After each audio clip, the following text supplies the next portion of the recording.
दोस्तों, भारत के अंधभक्त के मुंह पर खुद भारत की सरकार ने थूकते हुए गाज़ा का साथ दिया है।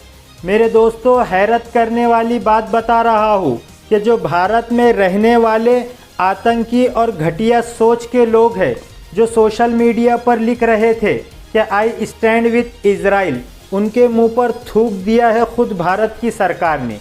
जी हाँ, आपको बता दूं कि भारत में पहले ही पार्लियामेंट में इस मुद्दे को उठाया गया कि जो गाज़ा के अंदर हो रहा है वो गलत है।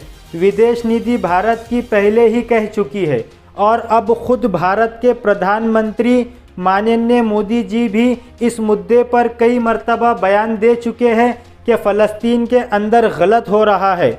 अब मैं आपको बताना चाहूँगा कि भारत के विदेश मंत्री माननीय जयशंकर जी ने फ़लस्तीन के प्रधानमंत्री से फ़ोन पर बात की है।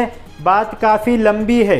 सबसे पहले भारत के विदेश मंत्री माननीय जयशंकर जी ने कहा कि फ़लस्तीन के प्रधानमंत्री से कि 7 अक्टूबर को इज़राइल के ऊपर जो टेररिस्ट अटैक हुआ है वो सही नहीं है। दोस्तों, हकीकत यही है कि कानून के मुताबिक वो सही नहीं था, लेकिन इस लाइन के बाद भारत ने बड़ा स्टैंड लिया फ़लस्तीन का। कहा कि भारत हमेशा से ही फ़लस्तीन का साथी था, है और रहेगा, और फ़लस्तीन के बुरे वक्त का साथी भारत है और हर तरह से मदद करने के लिए भी तैयार है। सिर्फ इतना ही नहीं, भारत ने जो स्टैंड दिखाया है गाज़ा के लोगों के लिए, वो पूरा मजबूत स्टैंड दिखाया है। भारत के विदेश मंत्री माननीय जयशंकर जी ने साफ कहा है कि गाज़ा के अंदर जो हो रहा है, यानी गाज़ा में जो सिविलियन के ख़िलाफ़ हमले हो रहे हैं, वो सरासर गलत है। इतना ही नहीं, वेस्ट बैंक में आप जानते हैं कि वेस्ट बैंक में सिविलियन को निशाना बनाया जा रहा है, तो वेस्ट बैंक में जो फ़लस्तीनियों को मारा और काटा जा रहा है, भारत उसका समर्थन नहीं करता।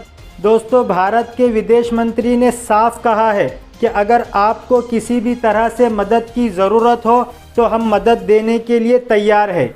जंग का हल डिप्लोमेटिक रास्ते के ज़रिए बातचीत करके निकालना होगा, क्योंकि इस जंग से किसी का फ़ायदा नहीं है। भारत पूरी तरह से फ़लस्तीन के समर्थन में है, फ़लस्तीन के साथ खड़ा है। इसकी रिपोर्ट में इतना ही। अगर आपने अभी तक हमारे चैनल को सब्सक्राइब नहीं किया है तो चैनल को सब्सक्राइब कीजिए, रिपोर्ट को शेयर कीजिए। मिलते हैं अगली रिपोर्ट के साथ, तब तक के लिए अल्लाह हाफ़िज़।